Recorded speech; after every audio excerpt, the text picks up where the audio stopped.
George Dunlap, running for District 32? 32. I got it. Here you go, George. Thank you very much for allowing me to come tonight and speak. My name is George Dunlap. As I said, I was born here in Gillette. My folks owned a ranch 17 miles south of town where Bel Air coal mine is. Two of my great-grandfathers and four of my grandfathers all homesteaded, so we've been around for a while. I'm a fourth-generation Campbell County resident, in fact. Both my mom and dad graduated from Campbell County High School. So it's not, we know what's going on here. 1962, my folks, because my sister having going to high school, built a house in town, so I traded in my cowboy boots for tennis shoes, and I basically lived in town most of the time except for when I had to go out and brand or move the cattle or fix fence or drive a tractor so my dad could follow me in the baler. I'm one of them kids that when they were 10 years old was driving the truck because that's what you do when you live on a ranch. I went to college a couple years, played basketball, and came home and opened a photography business 1977, June 15th. And we sold our building, but we still do a little bit of photography. I was on the hospital board for 28 years, and I've got 4 children and 11 grandchildren, and with my fantastic wife, Dawn Marie, we have a blended family. We have 7 children, each of them are married, and 20 grandchildren. So we have quite a few Christmas presents to buy, more than what the guy really probably wants to get at times. I guess you all have to wonder why I'm running. As we all know, the world is upside down. What's right is wrong and wrong is right. And about 2 years ago, I went to Rotary one day, and I was sitting at Rotary, and across the table from me was Ken, who happened to come tonight, which I'm glad he came. And Ken was, this girl next to me, this lady, asked him, he said, "Why are you running for legislature?" And Ken said, "Well, because that darn Tim Hallinan, who's sitting right over here, that he said that Tim Hallinan got the severance tax on coal lowered from 7% to 6.5%. And they weren't sure that they would be able to function in the school district by losing that money." Now, the school gets paid more money than all the rest of anything else. And so they weren't going to lose that. But I thought, well, that's kind of funny. Why would that happen? And I thought, a guy running against the coal companies, how would he ever get elected? Well, Ken's a really good guy. We're friends. He's a good guy. We have a different philosophy. That's all it is. He believes in more government, more control. I believe in less government, less control. Doesn't make him good, doesn't make him bad. Just, we're different. And so I'm running. The state legislature, they have a problem that they like to spend. I think what we need to realize is the Constitution of the United States, it does not say, "we the government." What's it say? It says, "we the people." We're the ones that are in control, not the government. And when we allow the government to run our lives, we aren't going to do very good. And all of us, ever since COVID, know this. How many businesses did we lose in Wyoming because of COVID? All that ended up being a bad cold. Dr. Becker, a good friend of mine, came in when the COVID started. He said, the only way we're going to do this to beat it is we have to all get together and make each other sick so that we will get the immunity. But how many people took the shot and now we're paying for it?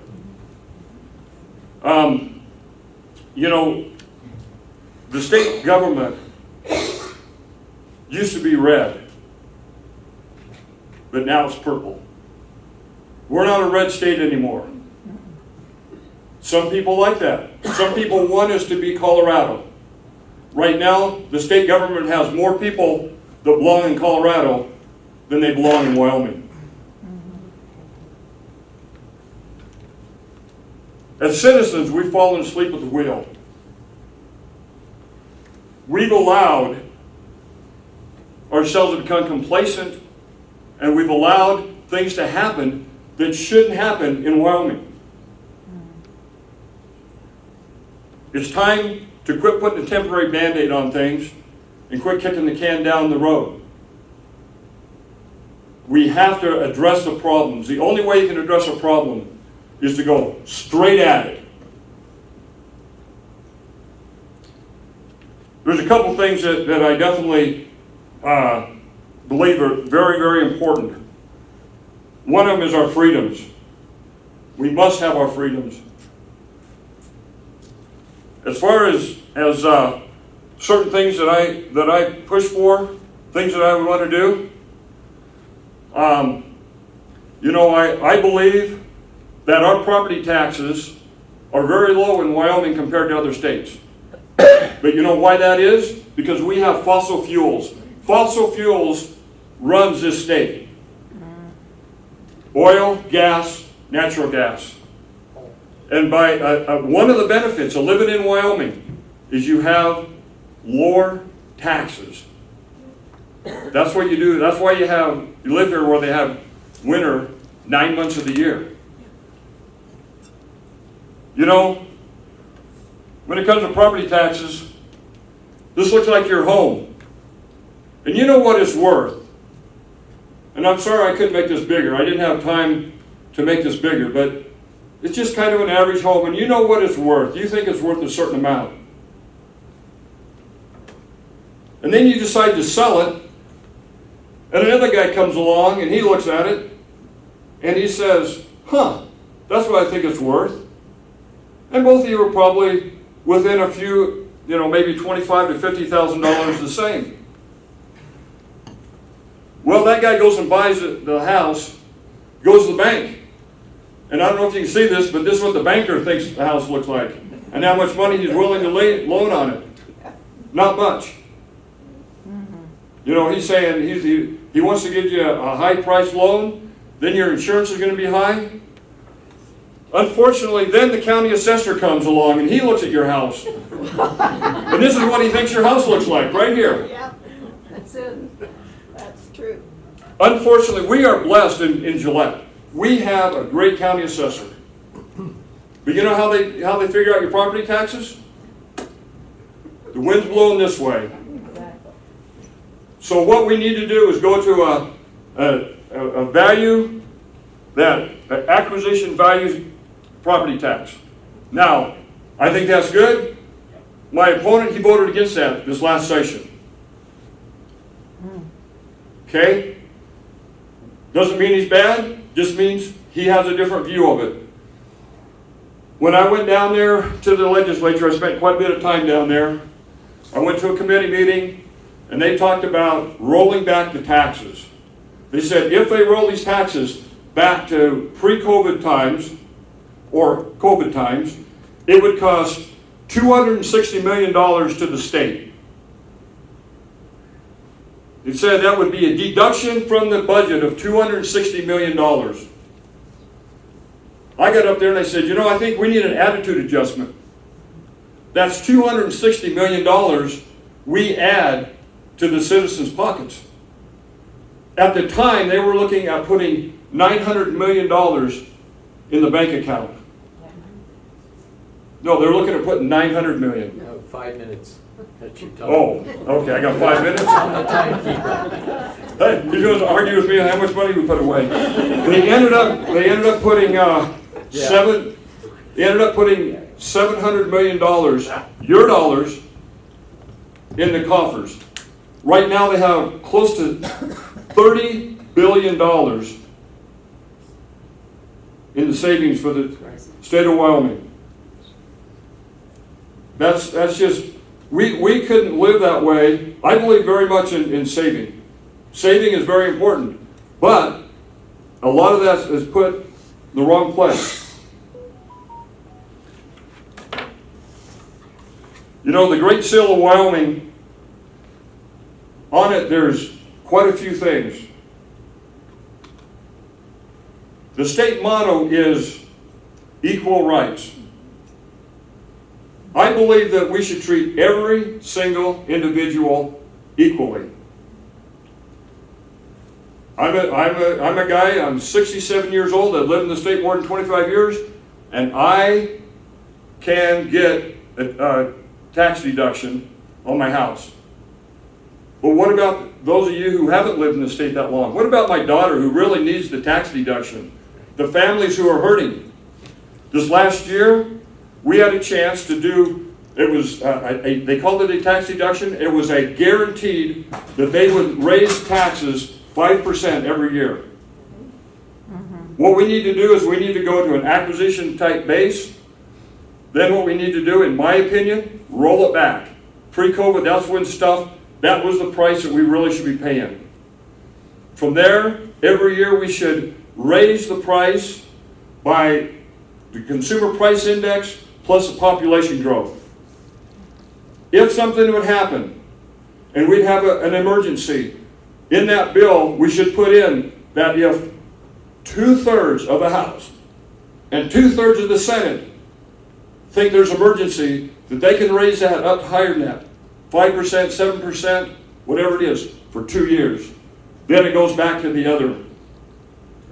Okay?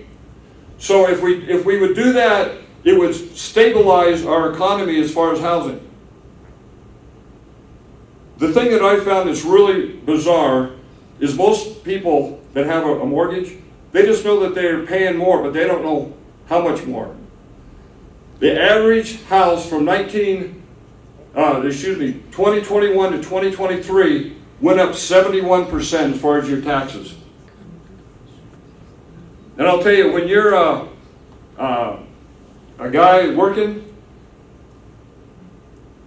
you have a wife who tries to work, you have 3 kids, 6 and under, it's darn tough to make it. And that extra $500 to $1,000 a year that we're giving to the state to put in the coffers is wrong. Another thing we need to look at is fossil fuels. If we lose the oil, gas, and natural gas, and coal, we're done. This last year, Governor Gordon vetoed a bill.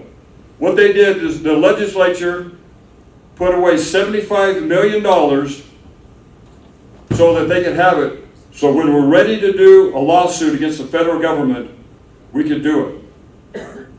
Unfortunately, the people wouldn't go back. He vetoed it. They wouldn't go back and do anything about it. Ken apparently felt it wasn't important because he didn't go back in the legislature and vote for it. He didn't go back and do the property tax. So the property tax for everybody didn't happen. There were some other really good bills that the governor vetoed that unfortunately didn't get re-entered. They were all passed by a majority, a supermajority.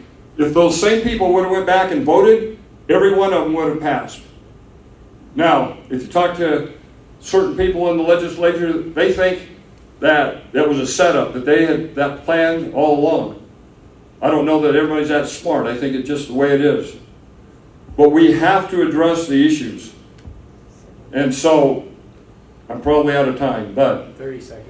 30 seconds. I would just like to say, I thank Ken for coming. He's a great guy. Ken and I have been friends. I like Ken. The only bad thing is we have a different philosophy about life and the way the government should be run. And I'd appreciate it if you all vote for me and go from there. And thanks for many of you in the room that's helped me out. There's a lot of it. If you want to help me, I ask that you do one thing. I ask you, first and foremost, pray for me. And if you don't believe in prayer, pray for me anyway, because this is very hard. So, I hear twinkling